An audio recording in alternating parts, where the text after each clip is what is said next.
Hey everybody, welcome back to the channel for a brand new episode of Days of Thunder. You guys seem to enjoy the last episode, so we got episode 2 for you with some all new visualizations, so I hope you guys do enjoy those. If you do enjoy the video, be sure to leave a like and make sure you subscribe to the channel, ring the bell so you don't miss out on more content. We got a lot of exciting things coming up for you guys very soon, so make sure to stay tuned. Let me know down in the comments down below who one of your favorite players was from these old times if you have one. So I'd love to hear what you guys have to say. I hope you have a great rest of your day, and as always, go Bolts.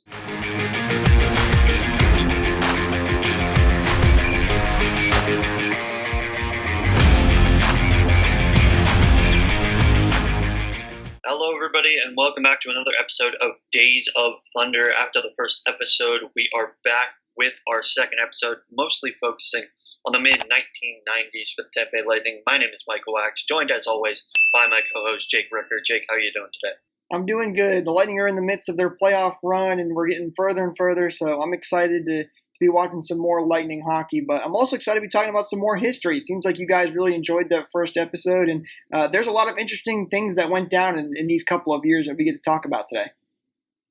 Yeah, and we spent a really long time talking about what was going on behind the scenes during the mid-1990s, which is the period that we're going to be focusing on, which is around the 1995-96 season all the way up until the 1998 draft.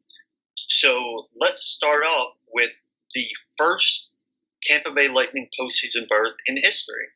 The 1995-96 season, basically, and let's be honest here, we're going to talk about it a little later, but Lightning struck in a bottle, pardon the pun, and the Lightning were really, really good that season. They had some great goaltending by Darren Pupa.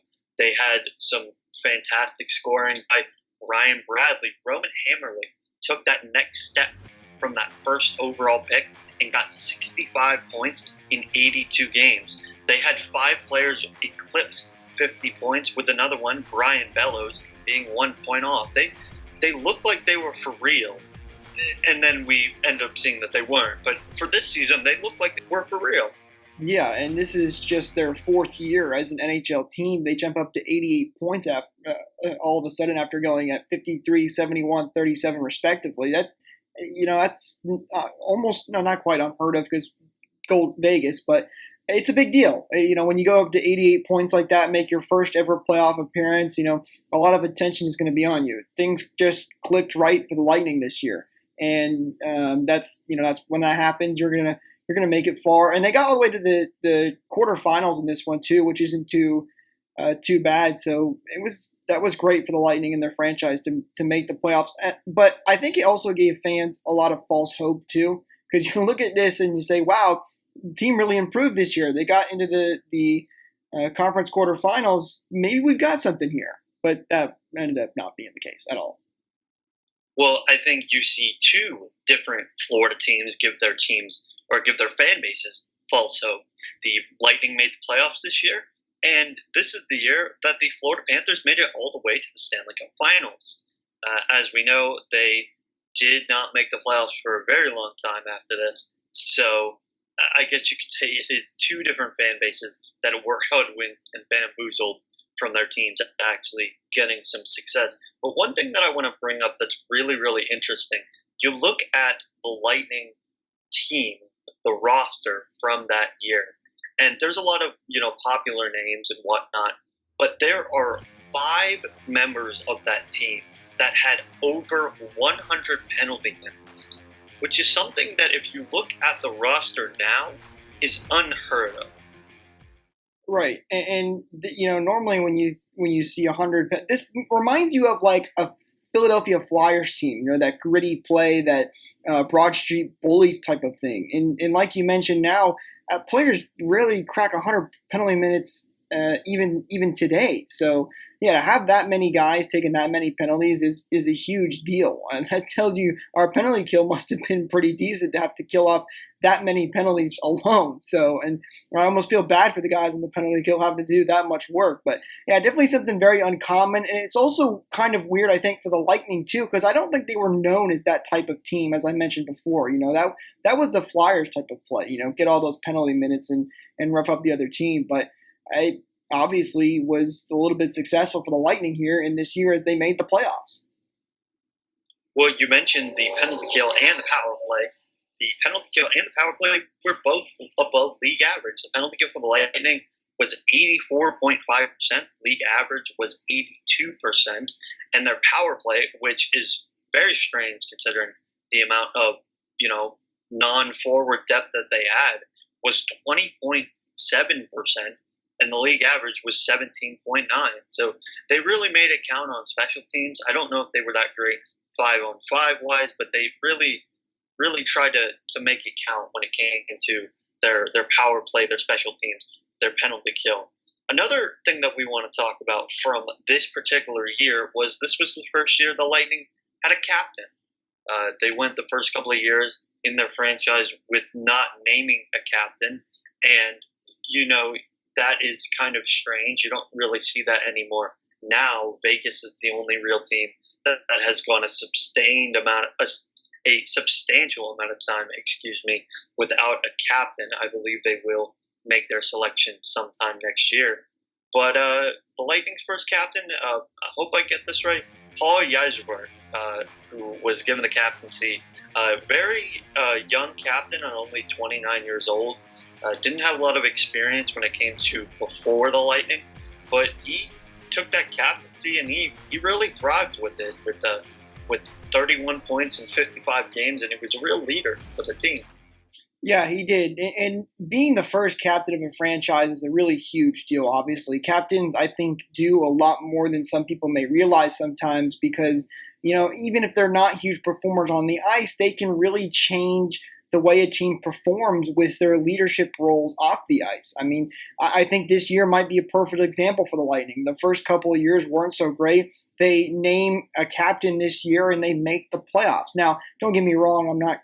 I'm not saying that by naming a captain you're instantly going to improve your team immensely, but it obviously played a little bit of a role here. Having that leadership on your team can really make a big deal because locker room presence and how that all, and the chemistry especially, can play a large role in how teams perform in the regular season and the postseason. Exactly, and to go a little bit further into the team as they made the playoffs and got their playoff push, you mentioned the Philadelphia Flyers, and that's who the Lightning ended up playing in the first round. They lost in 6 games, unfortunately, but there was a lot of things to like. And I know I talked about earlier, and you talked about earlier, how there was, this false sense of hope. But you look at some of the top scorers for the Lightning, and there was some real hope for the Lightning after these playoffs. Rob Zaminer was great with 5 points in 6 games. Alexei Salavanov had an overtime goal that gave the Lightning the series lead at one point. It was more in terms of, the goaltending and the defense that wasn't so good for the Lightning, but they had a lot of forward promise. Yeah, and I think anytime you make the playoffs too, I think the team was really excited about that. The whole fan base was excited about it. I think the team fed off of that. I think, people were obviously excited for many reasons, when you get that first opportunity to take a run at the Stanley Cup, and players played off of it. People feed off of fan energy all the time. So it clearly was a big boost for this team, and they played really well. So credit to them. Even though they didn't have what's would be considered on paper a great team, they played really well. They did play really well, and again, false sense of hope. A lot of people said, all right, we're going to take that next step forward. And then they took 2 steps back the following season in 1996, 97.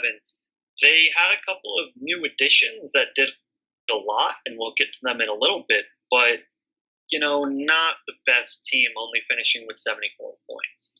No, and anytime you make the playoffs, especially for the first time in franchise history, and then you take a step backwards, it's always frustrating and disappointing. When you make the playoffs for the first time, you expect, okay, let's try to get to the second round this time, so you can get a little bit further. And the Lightning relatively had a very similar team, from the year before, so to take that step backward can be very frustrating. And you can point out a number of different reasons for why this happened.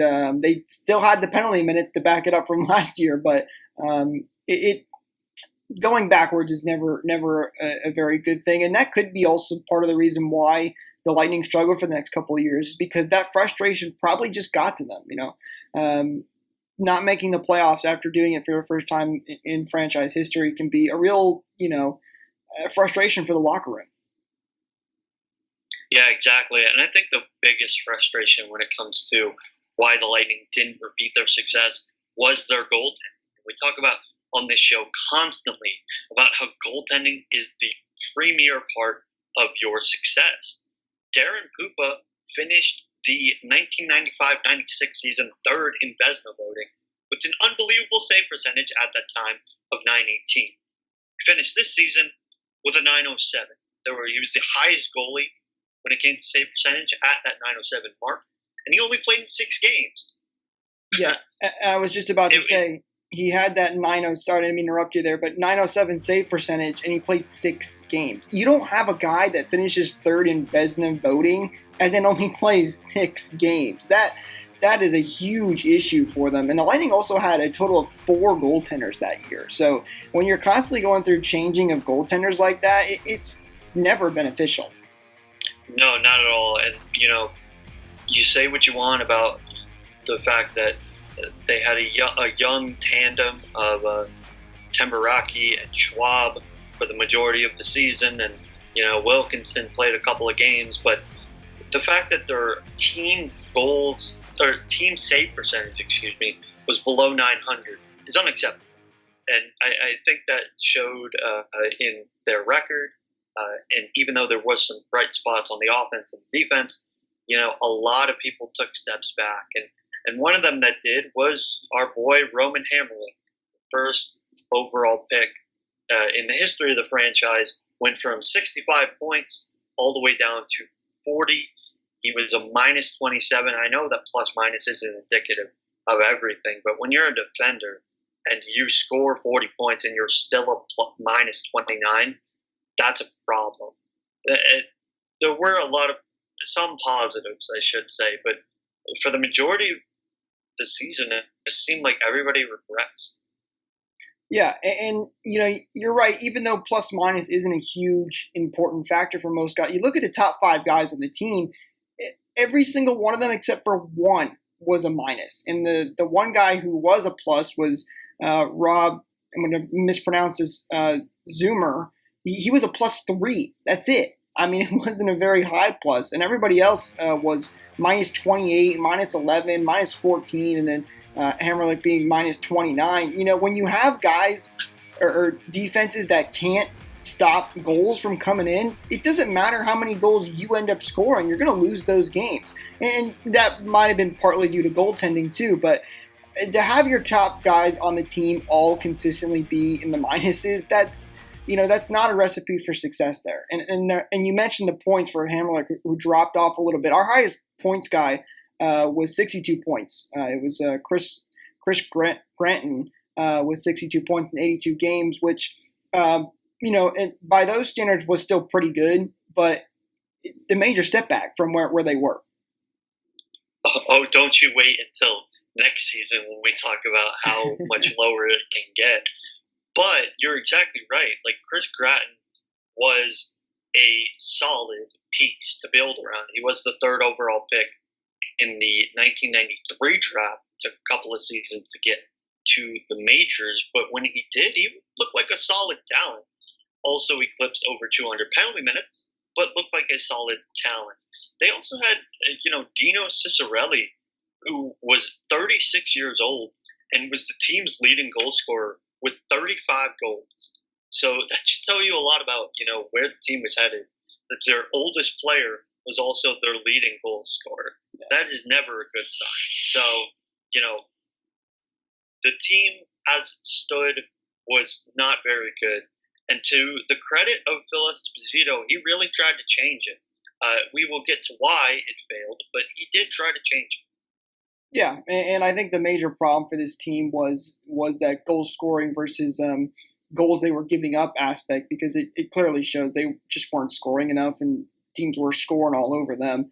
It was just a very lopsided, situation. And you're going to have these years sometimes, sometimes teams just don't click right and you have to make a change. But definitely unfortunate for the Lightning, especially coming off that season where, they made the playoffs for the first time in franchise history. And that's, you see teams have these seasons all the time. This is nothing out of the ordinary. But again, I think it was because, they had made the playoffs the year before that this was especially frustrating, not only for fans, but for players, everybody involved in this organization, to have a season that far backwards. And even though they were only a couple points under where they were the year before, it's frustrating, and it didn't bode well for them in the next couple of years. Yeah, not at all. And speaking of those next couple of years, before we get to them, we want to mention a couple of trades that went down as it pertains to the sort of scope of where things were going at that point. And we had a conversation about this before the show had started, about how confusing this quote-unquote trade was. The Philadelphia Flyers wanted to offer sheet Chris Gratton, who we had talked about earlier, as this up-and-coming prospect. And he signed the offer sheet. He signed a 5-year, $16.5 million deal with the Flyers. However, the Chicago Blackhawks entered the picture and said that they had acquired the rights to Gratton from the Lightning. And the Lightning had to step in and say, no, that's not true. The fax was smudged. This is the actual reason. I'm getting this from Sports Illustrated. It's the Hockey News. That was the actual reason that they said, no, Blackhawks, you don't have the rights to Chris Gratton. So the entire deal went up in arbitration. The Flyers won the deal. They won the rights to Chris Gratton. And instead of giving up those 4 first-round picks that the Lightning would have gotten, which would have probably set them up quite nicely for the future, they ended up getting Mikael Randberg and Carl Dykhuis in a trade that, looking at it without any sort of, knowledge of the offer sheet, looks like a horrific trade.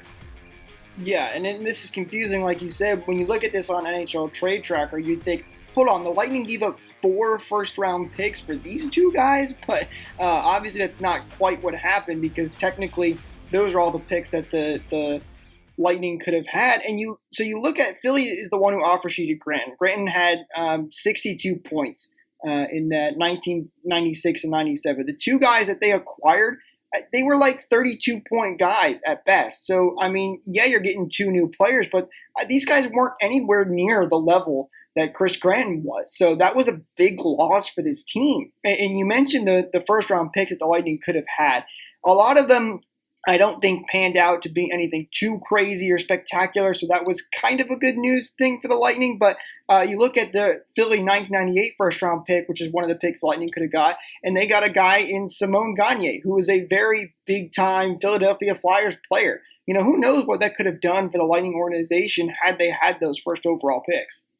Well, yeah, and you look at the Lightning Flyers series back in 2004, and Simon Gagne was a Lightning killer. And I think he maybe subconsciously understood, this team had me, and they lost me. And now I'm going to make them pay for it.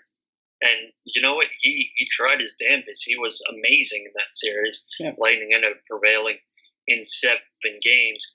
But because of that trade, there was a new sense of a change was coming. And we saw that with the change in the captaincy. Mikael Randberg ended up actually taking over the captaincy from our boy, Paulie Y. I'm going to call him that because I don't really know how to say his first name. I said it successfully once, and I think that's enough. But Mikael Randberg ended up actually taking over the captaincy for Paulie Y, and it really felt like, they're going downhill after such a successful season a couple of years ago. Yeah, downhill is definitely the correct word for this. And, there you can look into these seasons and really try to figure out what actually went wrong. But I think, you change the captain, that whole fiasco with Chris Granton and those picks from the offer sheet. Just everything started to kind of, these little things kept going wrong for the Lightning, and those kinds of things snowball. I talked about locker room chemistry, and before, when you have these things go wrong and these things start to snowball, it becomes frustrating. And when you have a locker room or just an organization in general that's not succeeding the way it should be, that's going to end up appearing on the ice, which is what happened for the Lightning. Things started going wrong in the organization, and then you started to notice it from the on-ice play of the team, and it just continued to snowball and get worse and worse until they were finally able to change things in the next couple of years. Yeah, and one of the biggest things when you talk about, on-ice inconsistency, is the fact that they had 3 head coaches this year. Terry Chris, who led them to their first playoff appearance, started off that season, went 2-7-2 and was fired. He was replaced by Rick Patterson, who in 6 games did not win any of them and was fired. And then Jacques Demers was brought in, went 15-42 and 8. So that is a combined total of 17 wins, 10 ties, and 55 losses. Honestly, one of the worst, if not the worst season in Tampa Bay Lightning history. It was absolutely atrocious. The leading point scorer that season had 40 points. It was our boy, Paulie Y. And he was followed by Rambert, who had 38 points in 68 games, no one really, succeeded this season. I think that was very apparent. Yeah, 40 points was our top point scorer, as you mentioned. That's half a point a game. That is not something you want to see in your organization. And also, so we had a bunch of coaching changes. Guys weren't scoring points. Also, we had 5 different goaltenders this year. So we couldn't even get a consistent guy in net, which is, something that is important. Guys get used to playing with a goaltender, and they will sometimes play better in front of those kinds of guys. But the most games played for the Lightning in net was Fitzpatrick, who played a total of 34 games. Everybody else was Pupa played 26 in this one. Wilkinson played 8 games. Then you had Schwab, who played 16. And then I'm going to mispronounce this, but Bjerk, who played 13 games. So you just had a constant rotation in net. You had constant rotation behind the bench. You had guys not being able to score points. You had the whole fiasco off the ice with the trades and the offer sheet. That was the year before. But all those things, that's what you're going to get with when all those things start happening. There was no consistency for the Lightning at all, which was a major, major problem for them. Yeah, it was a big, big issue. And one of the things that we mentioned was the fact that, Phil Esposito wanted to make a change. And he did. I don't know if it was exactly the change that a lot of Lightning fans were expecting when on December 30th, 1997, Roman Hamrlik was traded. He was traded to the Edmonton Oilers with Paul Comrie's rights in exchange for Jason Bourgeoisie, I hope I got that right, Brian Marchment, and Steve Kelly. Sort of an end of an era, if I'm going to be honest. And very, very strange to see Hamrlik go so quickly. But at the same time, we talked about how much he was regressing, and they felt the need to burn the boats, basically. Yeah, and I really don't blame him for trying to make a change here. I mean, you look at his season in 97, 98, he had 15 points. For a first overall pick, that is super, super, super low. You can't – everybody has bad seasons, but when your first overall pick in a bad season isn't even the top point scorer, I think that's a problem. So I don't blame for Esposito trying to make a change here. Obviously, things probably didn't work out exactly how he wanted to, but there was definitely a problem, and there was definitely something that needed to change. And when you see that, you go for those guys, those first overall picks like Hamrlik, who can get you a lot of new players. And that's exactly what Phil Esposito did when he went out and traded him. Yeah, and, we mentioned that Hamrlik had a rough Lightning career. I think they gave up on him a little too quickly. But, if they wanted to show fans that they were invested, this was the type of move that they needed to make to keep fans, really wild in and say, okay, what's next? Exactly. And they did make a couple other trades that we will get to that, really set the Lightning up for future success, hint. But for now, what can you say about the team other than disappointment. And I think they ended up realizing that as time went on. And that basically leads us to our next trade, in which Brian Marchment was traded away after being acquired in that Hammerlick deal, along with David Shaw for Andrei Nazarov. Now, on the surface, that trade doesn't look too bad or too influential. There was a conditional right in that trade, however, to swap first-round picks in the 1998 NHL draft. The trade was between the Sharks and the Lightning, and the Sharks were actually, if I'm not mistaken, I could be wrong, I haven't looked at this, but I believe they were playoff contenders at that time, and they just happened to have an extra first-round pick. So they said, all right, what we'll do, we will trade you. You can have the first overall pick. We'll be fine taking the second overall pick, no matter which one it is. And we'll take a player, and you guys can have your franchise superstar named Vincent Lecavalier. Man, it feels so good just to hear you say that name. That was a huge turning point in this franchise history. But before, and we'll get to this a little bit more in the next episode as well, but I want to talk about, too, you mentioned they trade Hammerlick for a bunch of different guys to try and start this shakeup and make that change. And then one of those guys that you acquire in that trade, you immediately ship back out. I mean, obviously these weren't two big name players, so it wasn't a huge deal. But the fact that, again, I go back to, little things snowballing. When you have a guy that you bring in that you're hoping is part of the shakeup and then you have to ship him right back out, that's a big deal. It was almost a sign that original trade of shipping out Hammerlick didn't really work out for the Lightning. Now, luckily, things did end up working out after this trade, and Vinny was basically a huge game changer for this franchise. I mean, he came in at just the right time when the Lightning were really, really struggling and couldn't have come in at a better time. Couldn't come at a better time. And, the end of the struggle when it comes to the Lightning's look for success couples with the departure, I should say, of Phil Esposito. But before Esposito left, not only did he make the Lecavalier trade, but he made one final trade on the same day when he sent Jason Weimer to the Calgary Flames, our old buddies, the Flames, in exchange for Sandy McCarthy, a third-round pick in 1998, and a fifth-round pick in 1998. And I'll be up front, the fifth-round pick turned into Curtis Rich, didn't really materialize. The third-round pick turned into Brad Richards.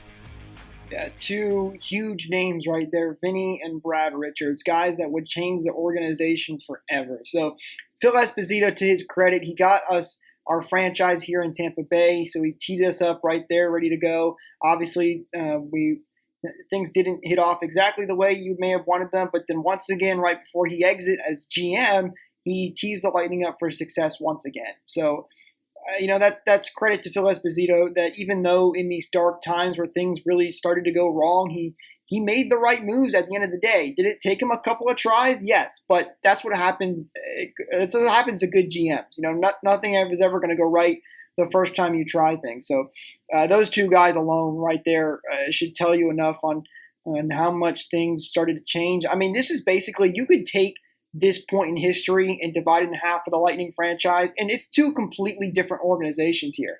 You have your original start, and then you have, let's call it the Vinny era, because as we'll get to more, he became such a big part of the organization. But these are two completely different organizations at the end of the day, because you had a team who had a lot of excitement, was coming to Tampa for the first time, big Florida Southern team, and didn't really succeed as much. There was a lot of little problems. And then from this point on, things changed for the better for the Lightning. Yeah, and they did change better. But unfortunately for our viewers, we are going to pause right here. You guys are going to have to check back on another episode to see how much better things got. But Jake, anything else for that time period of Lightning history? No, I think we covered it pretty well. I know a lot of you guys will be excited for that next episode when we get to talk about all the good times. But hey, every team has their bad couple of years, and this was it for the Lightning. And bad years can also change an organization for the better, which I think is what happened for the Lightning. You learn from these mistakes, you learn from these times, and that's what happened for the Lightning, I think. So, tough couple of years, but things got better, luckily for us, which we'll get to in a future episode. Yeah, things didn't get better, and we will get to them soon enough. But for Jake Ricker, I'm Michael Wax. Thank you so much for watching. Be sure to like, share, and subscribe on the video. Please let us know how we could do better in the comments down below. We're looking to strive and be better in every single episode that we do. Make sure to check out some of our other content like Thunderstruck, which is our gamely recap of every single game that the Lightning play, as well as our Quick Strike episode, which is actually the gamely recaps. Our Thunderstruck episodes podcast, which is every week we go and talk about the rest of the NHL. We cover games on Bay_Bolts at Twitter, and don't forget to follow us on Instagram as well. Thank you guys so much for watching, and once again, don't forget to like, share, and subscribe, and we will see you for the next video. Go Bolts.